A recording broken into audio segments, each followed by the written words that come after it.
beral nuyu monsieur Amadou Massar Sarr moom it nekkoon di beral nuyu sama directrice aussi madame Awa Ndiaye Sane mooy nuyu aussi monsieur Baba Tall moom mooy président CAP Sénégal di nuyu kilifa yu fi teew yëpp bi ko tey ajuma la xaw a gàtt donc suñu département samay def parole bi monsieur Amadou Ba président ñu ngi leen di nuyu seen tur ak seen sant comme foog naa ñu ko yàgg defee balaa ñuy commencer cérémonie de quoi dañu am habitude def ay ñaan loolu lu ñu tàmm la donc bëgg naa balaa ñuy commencer dara ñu def ñaan.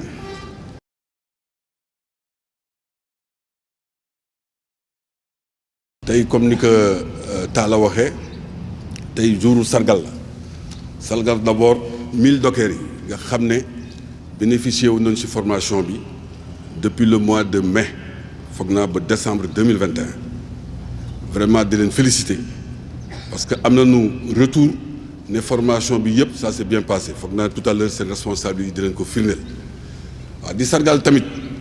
kilifa yi fi ñëw évidemment di sargal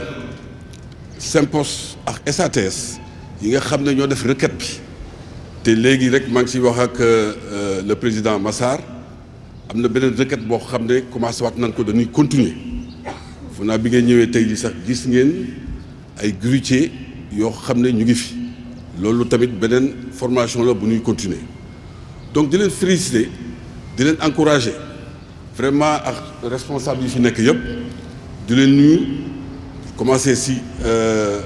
le président Baba Tall mooy nga xam ne mooy président CAP Sénégal parce que requête yi centre bi su amee CAP Sénégal moo ko porté waaw remercier foog naa président yi fi jot kii yi fi jot a jaar ma cité kon président Ñanku Meng président d'honneur cité président Amadou Massar Sarr cité présidente Awa Aïchatou Ndiaye moom mu ñëwul mais kooku mooy doon 3e présidente bi di remercier aussi surtout waa centre bi responsable bi commencé jëkkee ci directrice bi je crois que directrice bi mi ngi def liggéey bu am bu mucc ayib kooku moom bëggu naa ngeen tàccul ma ko tamit spécialement parce que c'est dëgg kooku mun naa wax au nom de tout le monde des responsables qui sont là bu CAP Sénégal ñëpp reconnaître ne mi ngi def liggéey bu am bu mujj ayib di leen nag ñaax ne leen vraiment formation bi suñ ko defee 3FPT ñëwagul responsable yi foog naa dina ñëw fekk suñu kooku moo financé à 100% formation bi donc kooku su ñëwee dëgg yaakaar naa ne j'espère que dina ñëw mais kooku il faut que ñu defal ko sargal spécial parce que dëgg moo ñu permettre ñuy def suñu formation bi di leen ñaax nag ñu gën a góorgóorlu parce que formation bi defuñu ko rek pour noonu formation bi dañ ko def pour liggéey bi gën a mujj ayib yéen dockers yi ngeen gën a nekk ci condition de travail yu baax loolu dafa am solo pour mën a def résultat bu baax il faut nga nekk ci condition bu baax kooku gars yi dinañ ci góorgóorlu bu baax a baax donc ma bañ a sorel parce que fi mu nekk temps bi xam na loolu di leen daal féliciter encore di féliciter ñi fi toog ñëpp di féliciter formateurs yi ñoom Etienne formateurs yi fi nekk ñoom ñaar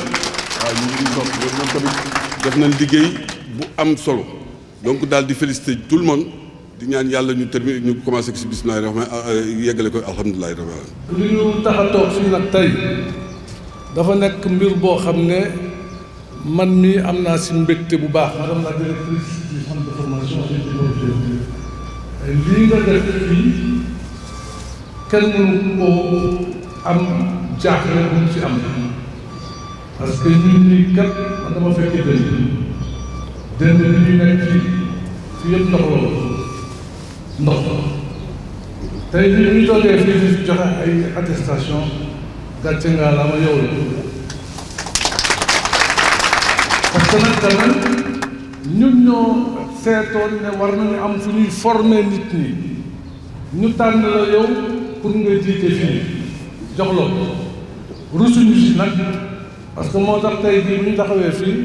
sama xol dafa sedd parce que bi ñu ñëw fii kat kenn yaakaarul woon lii yëpp formation bii nag nga xam ne moom moo fi am muy formation pour dockers yi c'est la première fois benn bi moo fi jiitu bu mel nii bu formé nañ fi 1000 dockers 1000 dockers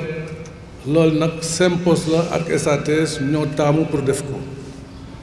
li ñu def nag dafa rafet ba nga xam ne dañuy dolliwaat parce que la formation est une pièce importante de notre développement ñun xam nañ ko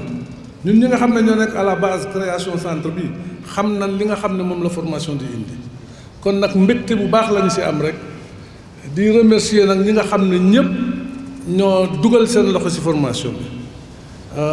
ñi nga xam ne ñoo doon jàngal ndaw yi waa centre bi yéen ñi nga xam ne yéen lañ doon jàngal yéen ñëpp parce que fierté boobu ngeen am pour continuer formation bi ba tey ngeen agsi fii loolu loo xam ne la tamit dugg na suñu xol moo tax attestation yii ñu leen di jox mooy firndeel la yéen ñëpp jàng ngeen li ngeen xam ne moom nga war a jàng parce que port bi kat boo si duggee daf fekk nga xam sa métier boo mënul métier doo si dugg te métier fii lañ koy jànge métier fii lañ koy jànge kon nag li ngeen def yéen tamit merci bi ngeen suivre formation yi ba mu jeex ñu yaakaar nañu tàccu leen bu baax nag di ñaax tamit ñeneen ñi nga xam ñoo si des te ñëwaguñu pour que ñoom tamit ñu préparer ñëw pour ñu former leen. Monsieur le Président, je ne vais pas terminer sans bien entendu exprimer toute notre gratitude au Fonds de financement de la formation professionnelle et technique. Madame Sagna, yow foofu nga bokk ci conseil d'administration bi directrice générale bi ñëwagul mais incha allah bu ñëwee nañ ko yóbbal tamit suñu yóbbante ñun parce que ñun daal ñi nga xam ne ñooy SATS ak Sempos parce que mën naa wax tamit ci turu Abdou ñu ngi koy remercier bu baax parce que dañu am une formation un financement boo xam ne moom moo ko fay entièrement moom ci boppam 3FPT moo fay lépp waaw loolu nag te dëgg jar naa wax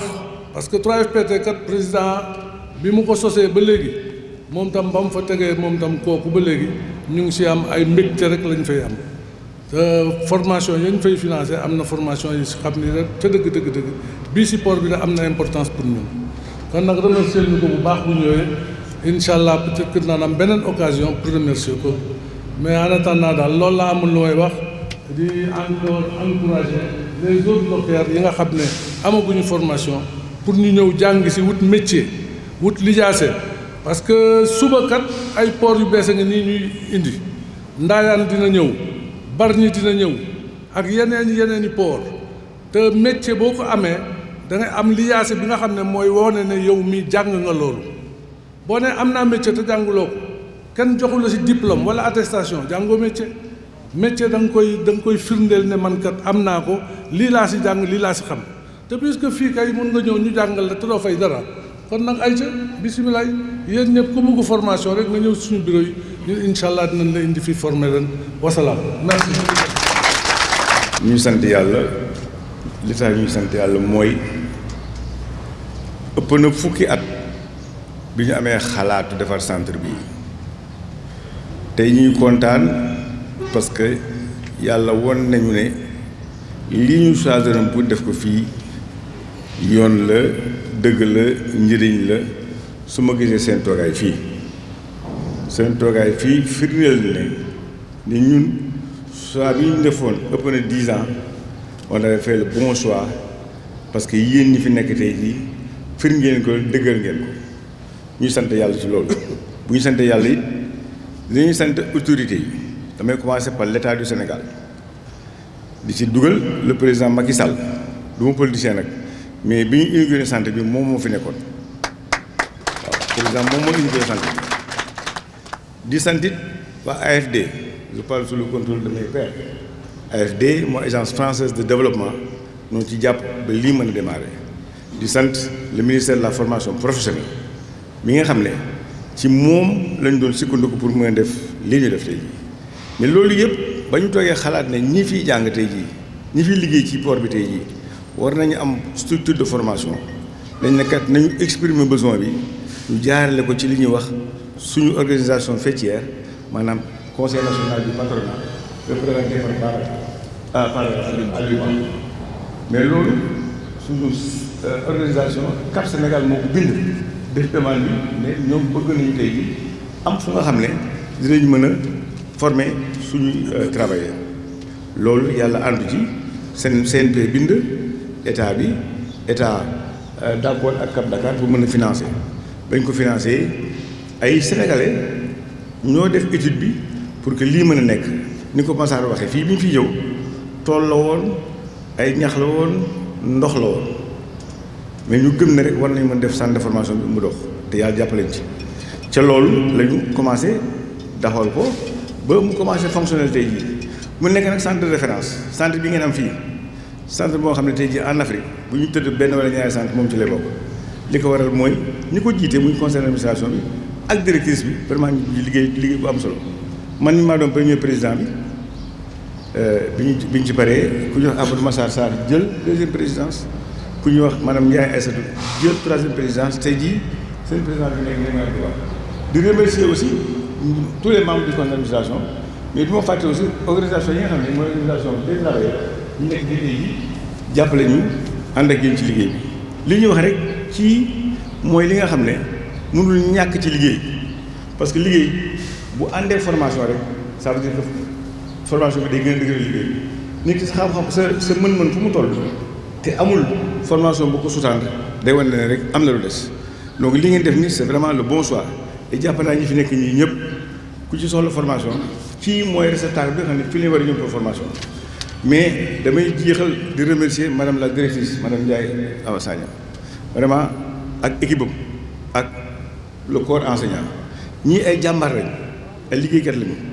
seen formation bi ñuy def fii vraiment apprécier nañ ko waxuma sax Sénégal mais à travers l'Afrique apprécier nañ ko à travers même le monde parce que jot na ay raay yu bëri yu ñu jot bu wane ne ñoom lañu def fii lu am solo la donc centre bi na ko moom approprier leen ko jàpp naa ne ma ko waxoon yuumuñu ba ñuy def centre bi tey ji parce que li fi nekk fii tey ji wane nañ rek ci dëgg la ñu dox monsieur le président Abdou Ba ñu ngi remercier yàlla l'équipe du centre et que yàlla na yàlla continuer centre bi mu nekk un centre de référence ñu ngi naan Ndaayaan maa ngi wax président maa ngi lay wax ak madame Sagna léegi madame Sagna Ndaayaan mënul am centre à part Ndaayaan centre ba fa nekk day nekk une succursale wala une filiale du centre de formation parce que li ñuy def fii xam-xam bi nekk fii doy na pour couvrir yëpp en tout cas ñu leen di gërëm di leen féliciter di leen encourager ngeen def la formation xam nga àddina lu formation la rek jàng du jeex ñun ñii tey jii xëy na ñooy patron yi mais ñu ngi continuer di jàng ba léegi saa yu ñu xëy dañuy jàng parce que jàng du jeex moom en tout cas merci encore merci de la cérémonie jërëjëf. nuyoo bi nag dañ ciy jiital le patronat du Sénégal su ma waxee patronat du Sénégal nag ñun ay liggéeykat la waaye booy liggéey nag nga tase kilifa yi dañ leen di nuyu président Ndiankou ñu ngi leen sargal di la tatagal du nuyu aussi le président du conseil d'administration Abdou Ba ñu ngi lay sargal et j'ai aussi di la tatagal du nuyu G Massar ñu ngi lay nuyu madame la directrice du nuyu président Baba Cap Dakar tey nag occasion solennelle bu ñu am ko pour remercier d'abord nos patrons qui ont pris l'initiative de mettre ce centre bii nga xam ne nag moom la ñu defal dañ ko war a approprier mooy approprier nan lañ koy defee mooy fi ñu jëm nii ëllëg tey jii ñun ñi fi nekkoon y a 30 ans de cela nekkoon ci port bi ak pooru tey bii ñun ñu ko fekkee xam nañ ni fa ñu jóge ak fi ñu egsi fii y a beaucoup de distance bu ñu parcourir kon président merci beaucoup. bu njëkk ba dañ doon xool doxee rek ci kuy ñëw ci port bi yëkkati saaku teg planqué non port bi dafa am fu mu jëm dafa am vision bu claire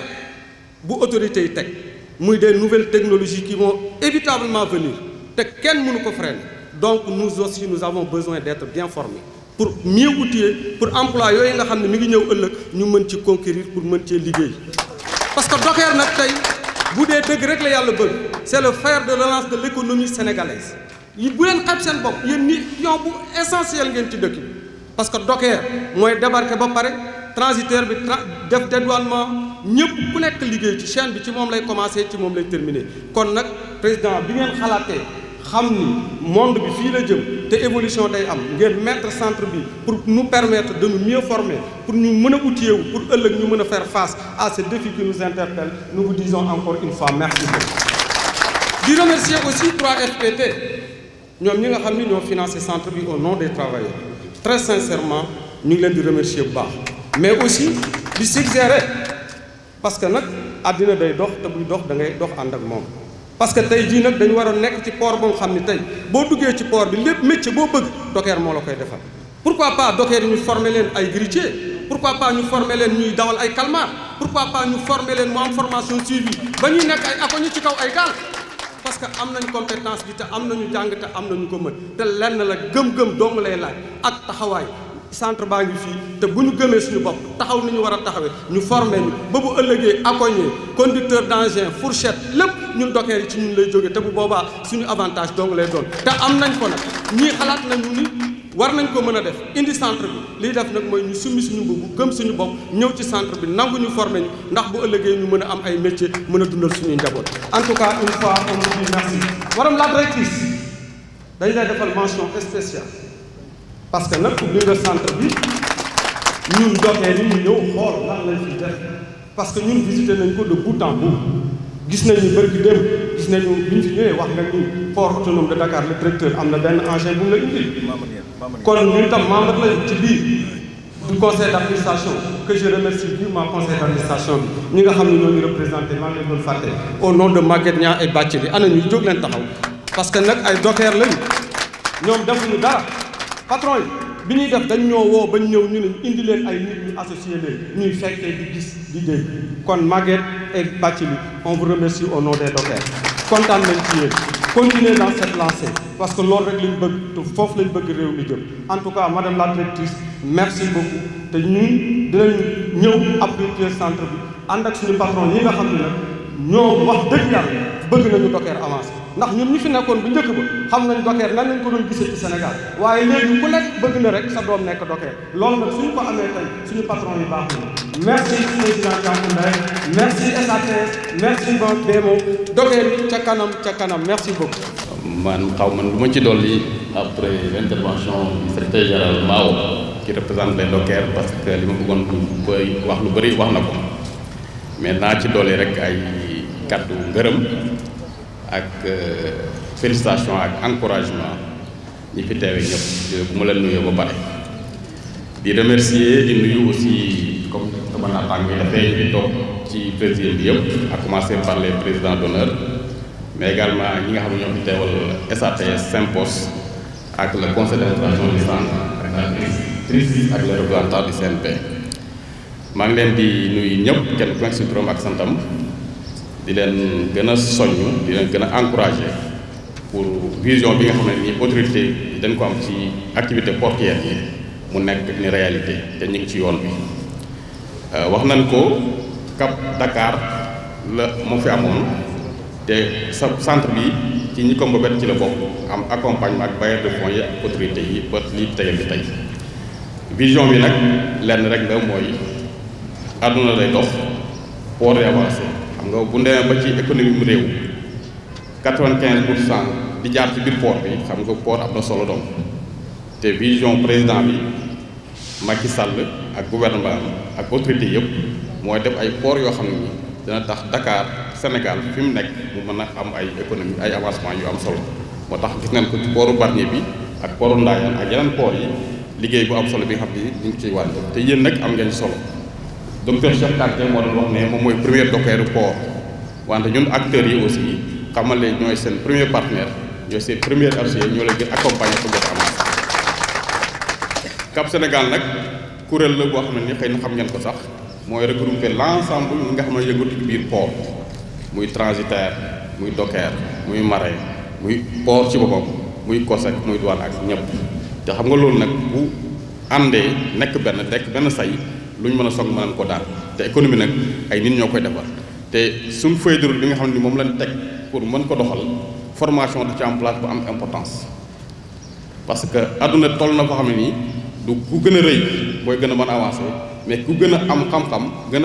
a ànd moo mën a avancer ak ku gën a gaaw te lii ñuy def nag centre bi ci loolu lay liggéey di remercier directeur général ci politique bi muy suivre di remercier également corps enseignant yi ak vraiment tous les mouvements pour ñu ànd liggéey nekk benn en tout cas maa ngi leen encouragé di leen sant di leen gërëm bëgg lépp li nga xam ne booba nañ ko yàlla boole ñu nekk benn pour mën a am réussite en tout cas lii ma bëggoon yëpp wax yëpp peut-être sama professeurs yi wax nañ ko mais encore une fois xam leen nag Cap Sénégal son rôle mooy nan lay def ba liggéey bi gën a gaaw parce que bu ngeen demee ci port yi gën a mag ci àdduna da ngeen gis Docker ni mu comporté wu te maa wax na ko léegi xëy ni ñu doon xoolee Docker il y a quelques années tey wuute na parce que tey yéen a ngi information yéen a ngi jéem a avancé pour que activité mën a bëgg ci seen karange ci seen xam-xam seen gain de temps ak seen mën-mën te benn élément bu important bëgg naa ko doolu te xëy na du ma mën a wax lépp ci biir Cap Sénégal mais ñun am na ci suñu biir programme benn action boo xam ne nii dañu ko bëgg pour port yi bees yi di ñëw ñu mën a am benn cité des acteurs portuaires te Docker yi war nañ ci mën a bokk am ci ay dëkkuwaay loolu en tout cas daan leen ci gën a soññ gën ñëw seet si leen fekk fi ngeen toog ñu xool nu ñu gën a waxtaanee pour mën a ànd pour jàppalante si liggéey bi maa ngi leen gërëm di leen sant wasalaam. di leen jottali nuyoo président Beydi Agne moo ma fi yónni pour ma taxawal ko ñu ngi leen di gërëm di leen sant ni ma boo demee nga jottali sama nuyoo ak sama sant waa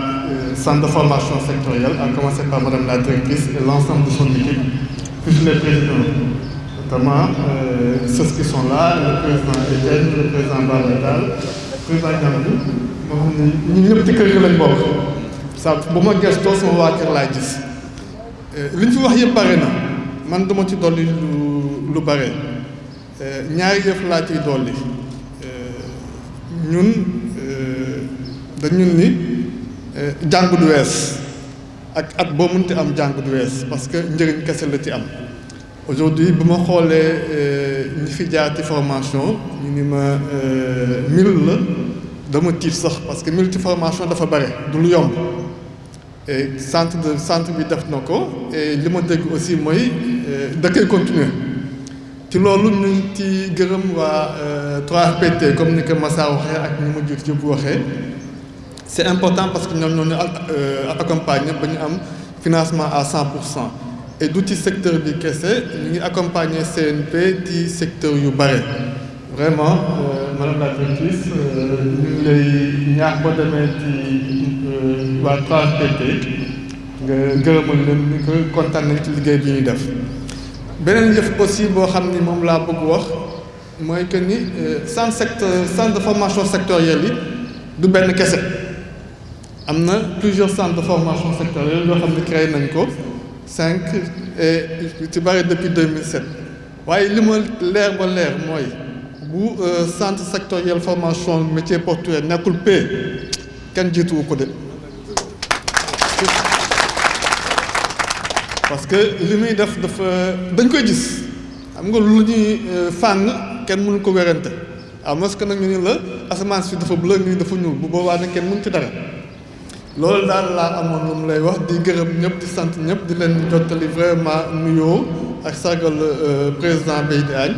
di leen ñaanal ñu yendu ak jàmm wasalaam. maa ngi nuyu ñëpp tey moom dama ne woon du ma wax damay bàyyi suñu gan yi suñu patron yi ñu wax mais comme directrice su 3FPT dafa waroon ñëw dafa am ay urgence yu doon régler dafa ne woon heure bu paree dinañu rejoindre xëy na bala ñuy pare dina yegsi ma ni woon comme léegi foofu tamit am naa fa tànk ndax depuis daaw ministre Dame Diop daf ma nommé foofu comme administrateur kuy représenter structure de formation yëpp foofu donc mën naa wax au nom de 3FPT waaye li may bëgg tàmbalee mooy di leen gërëm yéen ñëpp maa ngi ko doon wax seen patron yi durée bi ngeen fi def yëpp formation man damay teel des fois mais lu ma teel su may ñëwee fekk fi Docker 8 heures la ñuy commencer waaye 7 heures ñu ngi fi donc amuñu nu ñuy formation bi tardé na parce que Docker yi ñëwuñu dañuy ñëw heure di toog ba heure bu ñu leen libéré ñu soog a dem amul naan heure bi jot na dañuy dem loolu tamit wane na ni seen pas-pas ak li ñu bëggoon ci jàng seen secrétaire wax na ko ñoom ñëpp bi ñu commencé bala muy jeex dañuy ñëw ni formation bi képp kuy Docker daf ko war a def waaye wàññi boo gis day commencé ci benn waaye objectif bi mooy tey képp kuy Docker ci biir port bi war na am au moins formation perfectionnement bi waaye dama leen di xamal ni nag xëy na tey la sotti waaye depuis ba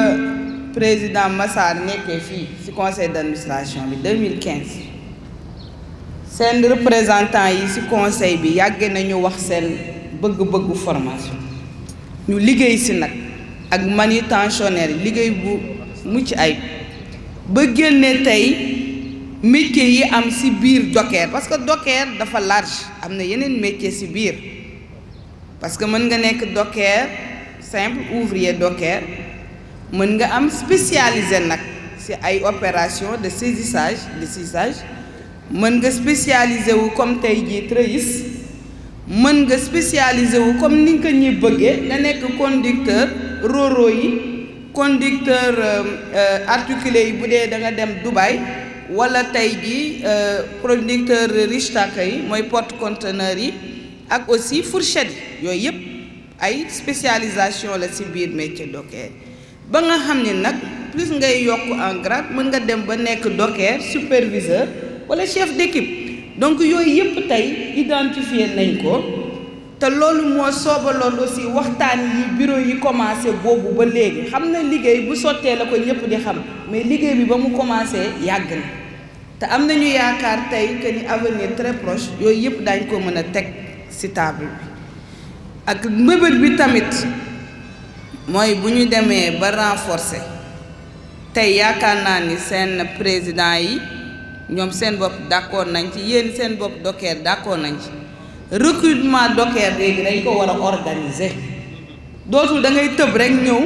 ñu jox la am naa carte d'identité nga ñëw dugal la ci port bi il faut que ñu ne léegi docker boo demul métier docker nga jàng ko ba ñu jox la këyit kenn dootul la mën a dugal ci bureau yi quel que soit nag même boo dee journalier parce que loolu aussi mooy tax nit ci mën a avancer parce que boo xoolee lii yëpp ñuy def pour que liggéey bi gën a taxaw waaye tamit accident yi wàññeeku te boo boolee ku formé ak ku formé wul ka formé wul mën na indi jëye bi nga xamee ni même que formé dina ko laalaale donc objectif bi tey mooy balaa kenn di mën a dugal ci port bi mooy ñu formé loolu moo tax tamit may dalal président UZETA parce que lii ñu def tey ji ci docker yi dañ ko bëgg yaatal tamit ci chauffeur yi parce que chauffeuru port yi tamit dañ leen war a former dawal rek du jël déplacer marchandise fii ak fee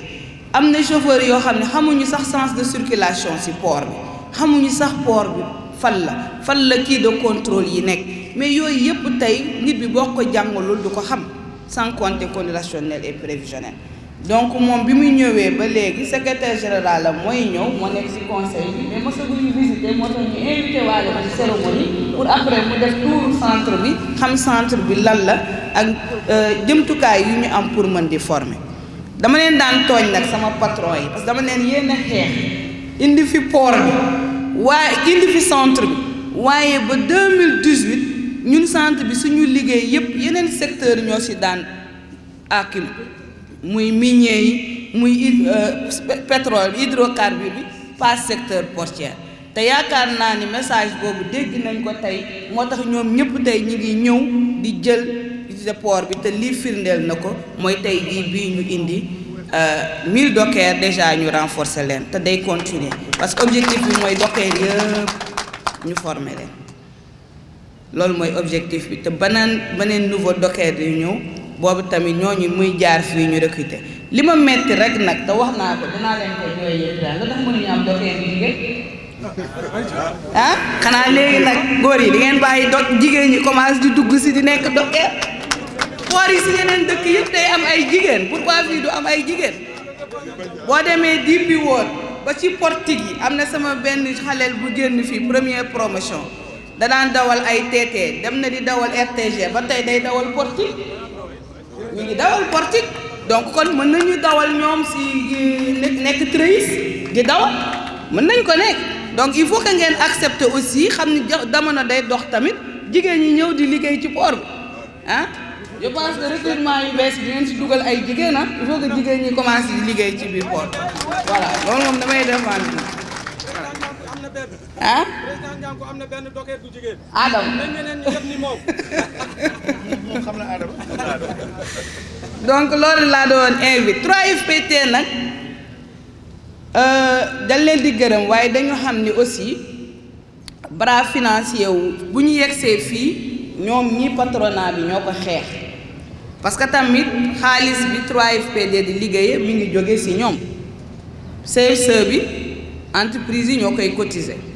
ñuy xeex nag tey ak gouvernement Sénégal ba mu nangu ni xaalis boobu nañ ko dugalaat ci formation directrice bi nag moom tamit di taxaw ci loolu vraiment madame Abi Sey bu doon sagoom tey entreprise yi gis seen bopp ci biir 3FPT loolu moo tax tey daaw mu commencé def campagne di financer à 100% entreprise yi même xale bu ndaw bi ñëw bëgg jàng sax kenn financé wu ko 100% entreprise yi dañ ko defaloon pour quand même ñu mën a gis seen bopp ci biir fonds bi en plus aussi corona bi fi amoon aussi dafa impacté bopp entreprise mais daañ ko continuer nag mais financement bi léegi moom day dem 90% comme ni ñu ko financé xale mais ba tey dara la loo waroon fay ñaar fukk bu ñu la fayeelee fukk ak juróom-ñett pratiquement financé nañ la ko ah donc dina continuer requête yi dinañu continuer ñu accompagner leen nag là je lance un cri de cœur parce que étant administrateur maa ngi gis ay commission rek yu état bi di def ci biir xaalis boobu alors que patronat bi dafa xeexoon pour que xaalis boobu muy ñëw à la formation professionnelle donc je pense aussi il faut continuer à se battre ñaari fonction ñi ngi koy def ni ay milliards yu bëri moo tax dañu arrêté seen formation yu bëri defatuñ ko woon parce que amatuñu luñ ko financé donc je pense que patronat bi war nañu quand même jàppale leen encore taxawaat bu dëgër comme ni ñu taxawoon pour ñu arrêter fonction yi ñu def te mën a bàyyi entreprise yi gis seen bopp ci formation. de toute façon ñi ngi leen di sant di leen gërëm di leen ne centre bi moom seen centre la ñun ay docker lañu tamit na parce que dañu docker mooy kuy liggéey pour njëriñu ñeneen ñun tamit dañuy liggéey pour secteur portuaire di leen wax wasalaam.